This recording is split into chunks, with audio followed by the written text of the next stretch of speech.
Welcome, my friend, to another episode of the Chasing Poker Greatness podcast.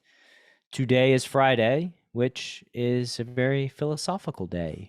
And I welcome back my co-host, Duncan. Duncan, how you doing, sir?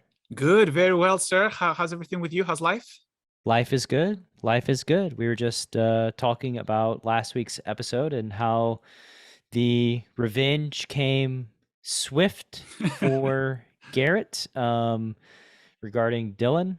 And yeah, that was a pretty cool thing to see, kind of immediate. Sometimes these things don't take very long to go down, and it only took about a week for, Garrett to get his revenge. So, yeah. Absolutely. Do you have any thoughts on that? Like maybe we can throw some thoughts out there. My only thought really is that I thought Garrett played the hand exceptionally well. And I think you could probably infer that Garrett did do some homework as it related to Dylan, or did use the situation to his advantage. I mean, he raised Garrett with top pair, 10 kicker, 9-10 on a 9-high flop, and Dylan floated out of position with like just a backdoor nut flush draw. That's which, right. For one reason or another, Dylan felt that he needed to defend facing the flop raise there super wide. So whether Dylan thought Garrett was raising him super light or whatever meta consideration that he put into it, I just thought Garrett played the hand exceptionally well, and he got a very nice turn. Without that turn card, I think Garrett probably checks back and bluffs catches the river versus Dylan. But because of him turning top two pair, and Dylan turned flush draw. Basically, he got an opportunity to sack Dylan, which, so good for Garrett. And I think it was a well-played hand.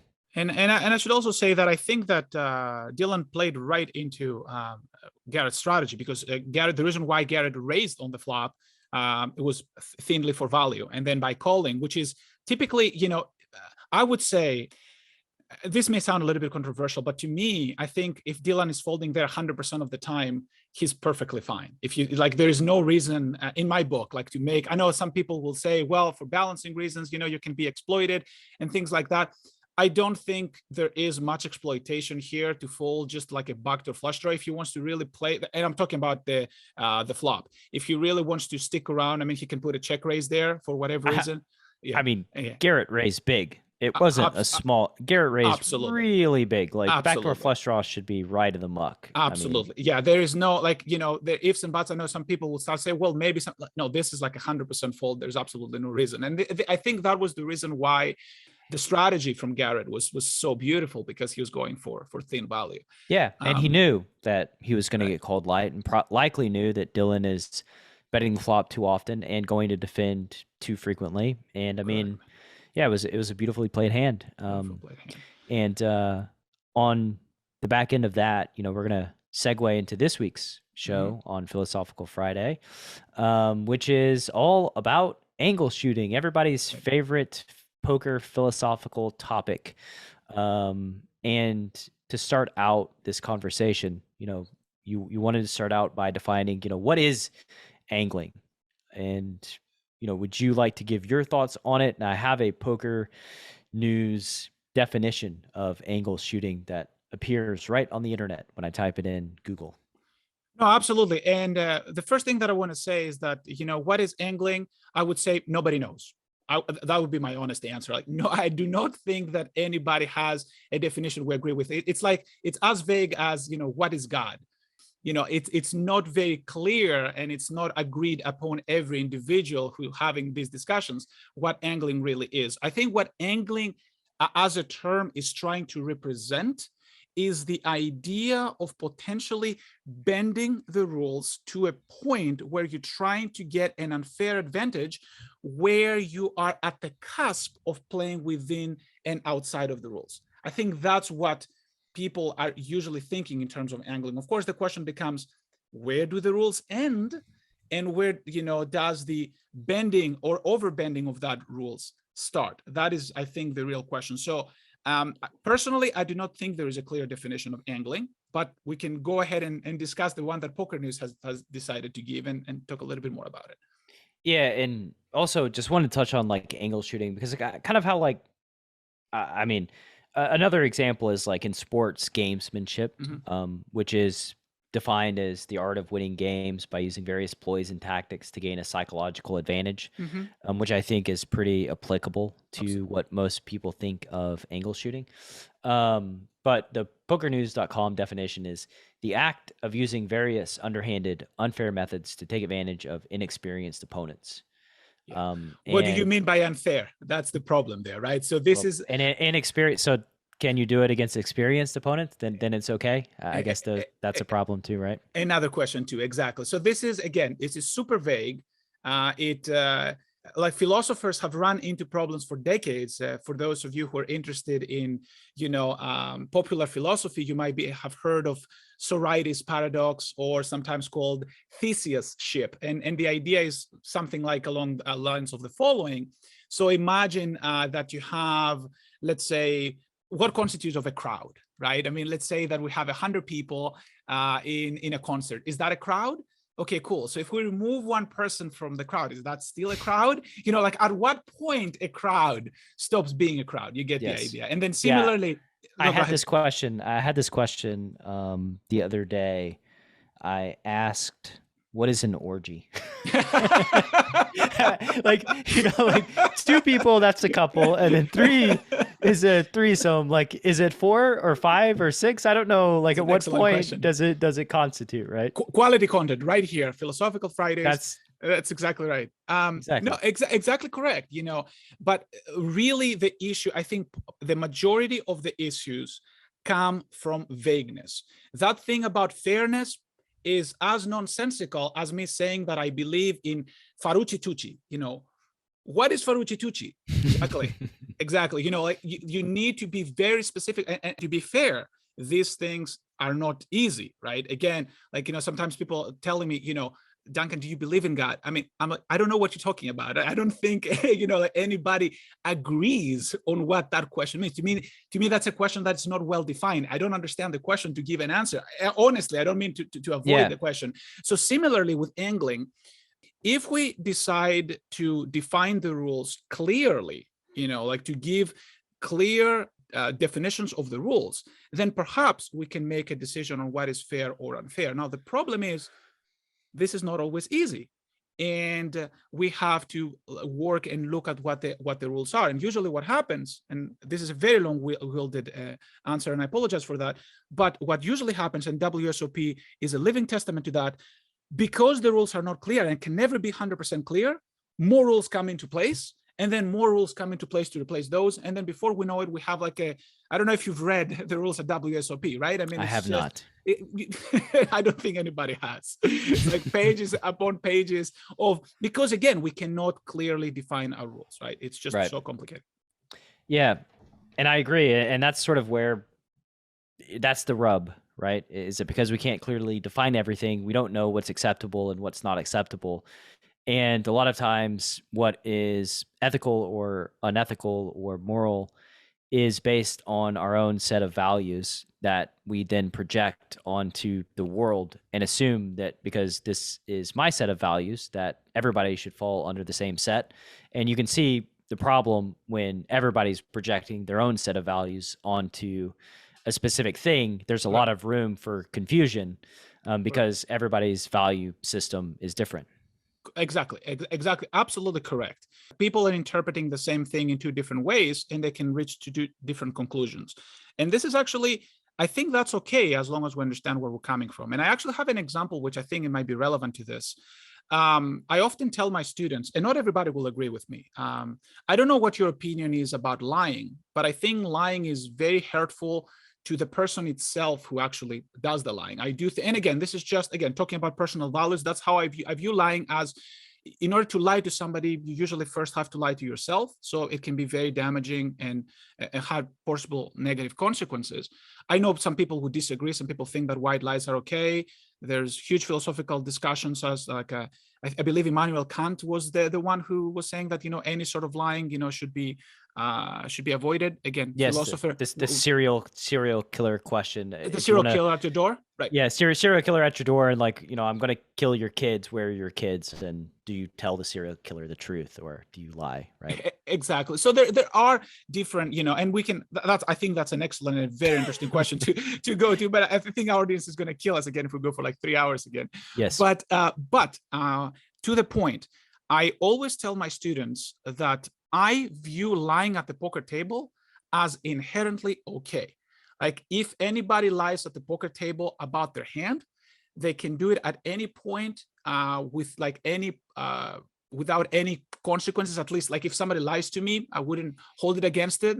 They actually give me way of information. I don't know how you think about that, like lying at the poker table. I have the sort of an opposite question coming from playing live poker. And that's something that sort of hits on, there's a book called Influence by Robert Cialdini. And one of the major drivers of influence is the law. It's basically reciprocation, right? If I give you something, you're much more likely to give me something back, even if what I gave you is very small and what I'm asking for is quite large. You still feel compelled to reciprocate. And in the live poker setting, I played a hand and a guy freely showed me his hand. Right. And I did not ask to see it, but he showed it to me and then folded and then started like probing me for information. And I started realizing that like, this is sort of manipulative as well, in that I don't care what you have. And but now I feel this pull to share what I had with you because you want it. And I think it's something that was like, probably not planned out. It's just kind of like an organic thing, but because I'm aware of reciprocation, I did understand like why I was feeling compelled to share with this guy what I just 3-bet with, even though it's like detrimental to me. And I didn't want to see his hand. I still felt compelled to say it. I didn't say it, but I mean, lots of people will, they will just offer up that information. And so like, yeah, even something like that could be manipulative. Yes, exactly. And you can also, if you wanted to, you can lie, and chances are he's probably going to believe you there, right? I mean, if he wants to believe, it's. But I don't want to lie. I mean, that's the thing is like I don't want to, so I just like don't say anything. That's good. I think that's perfectly fine. And again, that is the difference between, again, some people feel uncomfortable with that because they feel that they're violating some sort of like social trust. Like for me, for example, I draw a line when we're sitting at the poker table. We're not the same people that we are outside. Which is an arbitrary distinction, right? Exactly. Completely arbitrary distinction. Fun fact, by the way, I had a hand in Vegas where I actually thought that telling the truth in the middle of a hand, I made trips on the river, and I made a really, really big bet on the river. And I was playing against the guy who were very cordial. He was sitting to my left. He was sitting there. I was like, Duncan, did that river hit you? And I was like, yes, it did. It absolutely did. And he still called me because like, sometimes, you got to read the situation. So I'm not saying that lying is the way to go, but sometimes telling the truth can be more manipulative than actually lying. Right. So back to the matter of angle shooting and what is angle shooting, right? So do you have any sort of tangible definition? I guess we said nobody does, so I'm assuming you don't, because I sure don't know of any specific way to describe what constitutes an angle shot to me, other than it makes me feel gross when it happens, which is like a very not a very scientific way of defining when something is like out of bounds. I do have a heuristic, actually, because I think it is very important. It's connected to what we were discussing last week. And my heuristic is this: always be protected for the worst, meaning like, try, and then you can use the rules of the game however you feel you see fit, provided that you can defend them in case the floor comes. That would be my heuristic. So to give you an example of what that means, right? So I was in a situation, again, I was playing in Vegas, and at some point, I tried to make a river bluff this time, and I grab a stack of chips, right? And I grab a stack of chips. Before I released that stack of chips on the table, my opponent, who had a monster hand, he's beaten me into the pot, right? So I haven't released my hand. I haven't released the chips from my hand, which technically speaking, one can say this is forward motion. I haven't released the stack from my hand. I'm not going to give him all of that money. I'm saying, listen, I haven't released the money at the table. Anytime the floor comes, I'm going to say, listen, I haven't released. For all he knows, I could have put one chip on the table. I would have never done that. I would have never put one chip on the table, but it's But you didn't necessarily have to put in the whole stack. exactly. Like it is 100% his mistake. I don't care if he thinks that, you know, I was about to put that. Intention doesn't matter. There are clear rules in place. So if you can, again, I'm telling you how like I approach, I'm very cutthroaty, so to speak, when it comes to those things. At the same time, if an opponent goes at the table, decides to, you know, does something similar to me, I will wait until the action is complete. So to avoid being in those situations, my heuristic would be whatever you do, make sure you can actually defend your action based on specific rules to the floor. That would be my heuristic, because there is no clear cut situation. And while the other person is doing whatever they're doing, we can always wait until they're done with their actions. And then we can decide, you know, what we do. Like, are you done? Have you called? Are you sure you said call? Did you say, if you're not sure, you heard somebody saying, you know, call or raise, just ask, did you say call? Did you say whatever it is that you said? Just want to make sure, double check. Yeah. That's my heuristic. How about yours? I don't have a heuristic. Again, like I said, I'm a feel angler. I guess. Feel angler. Like if I feel like something is an angle, then yeah, I trust my intuition or whatever. I mean, I guess again, we're all projecting our own set of principles onto the situation. You know, there are a few things that happened in recent memory as it relates to like cheating or angling. You know, the one where the guy is like looking at the other guy's cards on Hustler Casino Live. I think that was like a one where that to me is just like straight up cheating. I mean, I guess. For the record, I disagree personally. You disagree? 100% disagree. Yeah. And it's interesting. The reason why I disagree is because I feel if it doesn't become our responsibility to protect our hand, the game will become so incredibly vague. It's going to be very difficult. Like, what do I have to do? Like, if the person is looking at their cards, you know, as if it's like an open book, is it really my responsibility to create a hernia in my neck so that I look in the other direction? Yeah. You know what I mean? One could make the argument that the guy's creating problems with his neck by craning over to see his neighbor's cards, right? Like that he's not just like holding them up and not really protecting them, but the guy's kind of going out of his way to see what the guy has. Okay, that's good, but that's why, you know, there are ways to protect your hand. So if the person, like, no matter what there's no way anybody can see my hand. Like there's no way. Like the way I'm twisting in three different angles, and I'm sure nobody can see your hand either, right? I mean, like professionals have a way to do it, and not just professionals.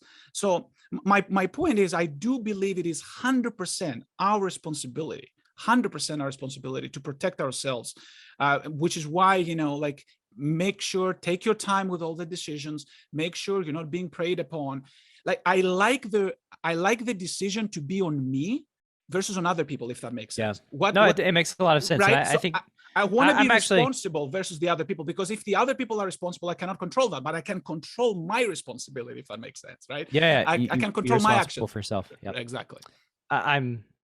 You've persuaded me to your camp here, and that, again, like people, like, I mean, historically in home games and stuff, I remember a specific time when I was 22 years old, and like somebody's like playing and not protecting their hand, and like you didn't have to crane, you could just see. Right. And yeah, I'm pretty sure when I was 22 years old, I just like asked the guy or told the guy once, and he didn't do better, and so I just used that information the rest of the time that I played with him, because what am I going to do? And just for the record, I mean, you know, like I don't want to sound like the person who, if an opponent, especially if a new player comes on the table, I'm going to let them know, like, be careful. And I've done that multiple times. Like, here's how people are looking the cards. Just be careful. Like, I'm not saying that like a new player, but in the end of the day, like if it comes down to a decision, I really believe it's better for everybody to be responsible for their actions, to be in control, versus, try to hope that the society is going to behave in the way that we expect to. Like that's kind of like my argument here. Yeah, I agree. So in that case, there's the case of Chance Corneth, who made the gesture at the WSOP main event. He was, there was 30 people left. We watched that clip before we fired up the podcast. So the listener knows, Chance, guy bet like half a stack on the turn, and Chance had an overpair, and was gauging the situation and like basically grabbed the necessary chips, and instead of pushing them forward, he kind of pulled them back in front of himself, which is within the rules, and the poker community at large kind of had, they blew up. Lots of people feeling very strongly in both directions. And for my side of this, I did not get the sick feeling of angling when I saw it. I thought it was within the rules. And to me, it's like part of the game is just, it's just part of poker, right? Like, I don't know. I guess that's another thing is like, what is poker and what is a part of poker, right? Yes, exactly. I think like, to me, like I've always been a big fan of seeing drama. I'm a fan of like somebody showing me their cards on the river and trying to get a tell if we're heads up and they've gone all in, right?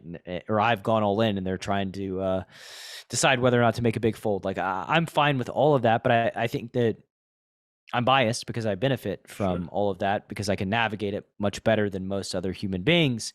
So I guess I'll ask your opinion on these types of situations. I think the first is Chance didn't do anything that was outside of the rules. It is sort of the first thing, but then, as you said, maybe the rules, we can't have rules on rules on rules on rules. Then, you know what I mean? No, absolutely. And again, I mean, my heuristic will apply here 100%. If I am the person who's doing this and I'm touching my chips and I haven't crossed the line, if the floor comes, I'm going to say I haven't crossed the line. As far as I can tell, if you don't cross the line, it's not considered forward motion. It's not considered a bet. Now, if I'm on the receiving end of this, I stay stone cold still. You don't move at that point. Again, it's our responsibility as like, we don't want to fall for this. And you may remember like the classic example of like what most people would consider an angle, whatever that word means, right? It was a situation, again, one final table where a guy who didn't speak English as his first language, I forget his name, he basically said, I call. And of course, everybody knows that raise is binding. So basically, he was forced to min raise at that point. And they actually called the floor, and the floor said, listen, this guy has done this before with the nuts. They informed the player. And the player, to their detriment, they still, the player was, they called. At that point, I'm not going to feel for the player who made that call. They had all the information. Again, remember, I am one of those people who I do not want to put responsibility outside of my boundaries, right? I do not want anybody to protect me. I want to protect myself. I'm not saying this is what people should do. I'm just saying how I think about the issue. Like there's a huge difference, right? That's my heuristic. So according to that heuristic, I feel the aggressive side didn't do anything wrong and the defensive side didn't do anything wrong either. They can call the floor all they want. They just have to defend their argument how they thought that violated the rules. And I just can't see how it did personally. Like they didn't cross the line. I mean, I think that maybe the best way to go about it, I think first of all, like when there is room to wiggle around because of the way the rules are constructed and because like, to my knowledge, there's no penalty for saying I raise, no, I call, right? Like how could you, exactly. How could there be a penalty? Exactly. The only real way is to try to educate people as to things they might encounter when they're playing poker. Right?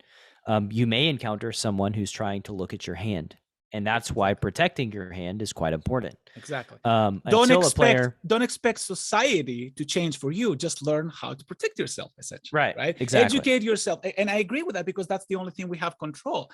Again, I mean, we don't have control over how the society at large is going to react. Here's a question. So this is a situation that did ping my angle, internal angle meter.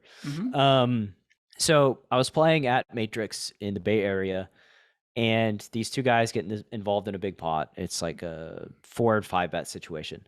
The recreational player, actually, and this is another part of the chance corner thing that I thought about but didn't get into, is that if the player that he did that to, like, kind of, put his head down sadly and had like aces or the nuts, right? Like, there's opportunity there to basically, play Chance's game and give him false information as well. But so what happened was they get in this 4 and 5 bet pot. It's like 1250 is the bet, and like the guy cuts out a raise, the 5th bet, and they're very, very deep. And the dealer declares that, it's the 5th bet. And then the pro just sits there for 5 minutes straight. I mean, it was a long tank, right? And we're, everybody's like, kind of, what's going on here? Like, this is like very long. This is a cash game, you said, right? I mean, cash game. Cash game. So, these guys can play like 100K pot, basically. Sure. And eventually the dude calls, and the player that cut out the 5th bet instantly called the floor on himself because he made a raise that was not eligible. He was $25 short of a legitimate raise, and the dealer did not catch it. And so, the floor came and basically let the guy take back his 5th bet, and then they just played the flop from there. Let me ask you a question, just because this is relevant. They didn't have an above 50% rule when the raise is more. It was exact. It had to be 100 or nothing. I see. Was the house rule? Okay, it's a house rule. Okay, yeah. I mean, to me, that's a rule that I wouldn't use. But again, personally, but that makes sense. Like, it's if that's the rule, yeah, I know it's a huge angle, but he used it again. it's again the responsibility of the person to actually make sure that the amount is correct. I know, like, it's too many details, but at least that's my heuristic, right? I mean, the way I would see it is the professional should have noticed. I know it's difficult to notice. He did notice. Oh, he did notice. That's like the twist ending of the story is that's why he waited 5 minutes. Oh, I see. Because he knew that it wasn't legal. Okay. And he was hoping the dealer would intervene. Okay. Because he didn't want to give away information, because he knew exactly why the player did that. Okay. And he just didn't want to say something. And then I spoke with him afterwards, and basically he said, yeah, I was just waiting for the dealer to do something. And when I realized that they weren't, and, he had a very strong hand, he decided to just call. But he said, like, if he were bluffing, then he would have just 6-bet, I see. Couldn't he just said that, that 5th bet was short? Like, I think that's short. You need to put X amount of money more. Like, couldn't he have said something like that? He could have. I think he just didn't want to say anything to give any sort of information away about the situation. Okay, so he took a risk, and he lost, basically, in some, like, in a greater scheme of things. Right? Well, I don't think he lost. I mean, I think, like, he ended up winning the pot, and he also, like, layered his own sort of angle on top of the angle by if he was bluffing, then he was just going to, like, 6-bet and like say, yeah, I have aces. Got it. And if he had a good hand, he just called. I think it's just like he didn't want to. I guess maybe he didn't want to give the information that he's paying so close attention to the sizing to that specific villain, or whatever reason it was. To be fair, the responsibility here would be on the dealer to notice, but the dealer did not notice. Right. I mean, I don't know. Player calling the floor on himself for making a ineligible raise, it feels so gross to me. I agree 100%. Like, the thing is that life is gross, right? I mean, you look around what's happening right now in the world, and it's nothing about that seems fair or anything. So the question is, what can we do to protect ourselves? And the way I see it is that, each individual was taking some risks. The person who made the 5-bet was taking the risk that the professional would say, or the dealer would say something. The professional was taking the risk that by not saying anything, maybe he's going to get angled. So everybody's taking some risks. Yeah. And the moment we sit at the poker table, we take the risk that the dealer may be incompetent to some extent. it's very, very, very difficult to create because life is absolutely Duncan, not efficient and not fair, so. Yeah, you know what? I've always known that I liked you, but through this conversation, I'm realizing I like you quite a bit more than I did previously. Just because this is not a popular stance that you're taking, I think, but that doesn't make it untrue. And I do believe that we should be responsible for our own actions, and we should be responsible for knowing the rules. And so, in that way, I again, like, I find myself just conceding today, but I guess I will concede that, like, technically speaking, I guess there was no angle there. I mean, there was, like, again, there was an angle, but it wasn't against the rules, and you don't get kicked out for it. And like, so I guess the matter, I don't even know how to, I don't know where to go from here. I'm confused in the nuance of this philosophical discussion. No, I think it's highly nuanced. And I think one thing that I want to say is that this, if anything, like, it comes from a place, I feel that being able to say, comes back to the argument we had about Plato, being able to say that things need to be this way versus that way, like saying that this is angling and nobody else should question that, I feel it's quite arrogant. I feel like having a universal definition. So I'm taking actually what I would consider the non-arrogant approach, right? There is no right or wrong. We all try to do our best from our subjective positions, our very limited subjective positions. I'm using that heuristic because I have no clue whatsoever what is the correct or the wrong thing to do. So the only thing we can do is basically protect ourselves. The idea I think go ahead, sorry. The good rule that I'm realizing here is just to always assume at the poker table someone's trying to deceive you, right? Correct, like, correct. That's just always assume someone's trying to deceive you, and protect yourself by knowing the rules. And that's really it. I think there are situations like, for instance, I guess, what's the difference in, like, say that and like a thing that I've done before where I make a bet on the river, the guy's hemming and hawing, and I get the sense that they're going to call. And every time I get this sense, by the way, I have the same button that is activated in me that says, you got to do something, motherfucker. Don't just sit there. Start talking or something. Like, you got a good hand. This is a tough decision to make. And one thing that I've done is, like, I grab my cards and I've held them over the muck. Like, just like, come on, man. We know you're folding. Let's go. Right. Which to an experienced player, this is big time sign that you have a really strong hand and you're trying to get called. Right. And it's actually physically difficult to do this with a bluff because it just hurts. But when I did do it against strong opponents, again, we're kind of outside the lines of, like, the angle shooting poker news definition, because these are very experienced opponents that I'm doing it against. They just kind of folded pretty much instantly after I did that. Right. And so one could make the argument that this is me shooting an angle, trying to get a fold by using some kind of behavior. Right. And I would say there, again, essentially you're using reverse psychology. What I would say is that you're taking a huge risk. You're giving some information. What information you're giving is up to the player to interpret, but you're giving some information and the person could potentially interpret it the right way. So as long as you're taking that risk and you stay within the rules, you have already, you are responsible for your actions. There's going to be consequences, whether or not it works. It's part of what makes the game interesting, right? And and there's specific hands with Negreanu versus Esfandiari back in the day. I think it was high stakes poker, where they played a pot and Negreanu was talking and he said something and it was like instant. Esfandiari grabbed it and knew that Daniel was bluffing, and he just, like, pretty much instantly called. And, like, that's the downside. That's the risk that you take. Exactly. And like, personally, I would still draw a line. Like, for instance, if people are marking cards at the poker table, right? So they're using like RFID technology, like technically we have to say allegedly happened with Mike Bossel.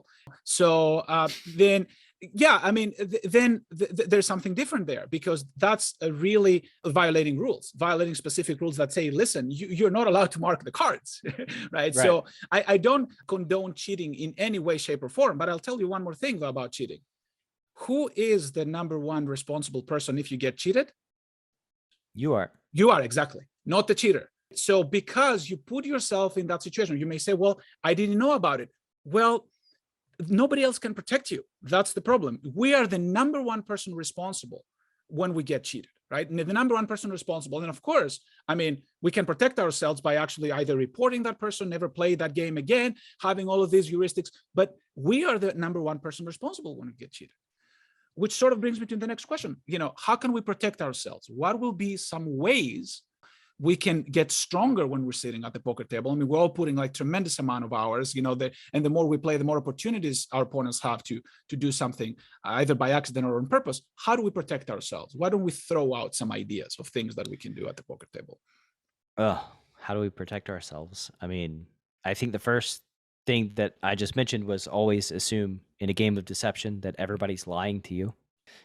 Wait for the dealer to verbalize the decision that your opponent has taken, and if you're confused, have the dealer clear it up or read the situation. I think so. Rely on the dealer specifically. Protect your hole cards and know the rules. Exactly. That's very important too. Like know the rules, know what it's casino say. There's no shame in asking, what is the rule here in this room? Like, do you have the 50% rule that says, right, if you put more than 50% of what is constitutes a raise, this is automatically a raise, even if you don't put the exact amount? Like, do you have rules like that?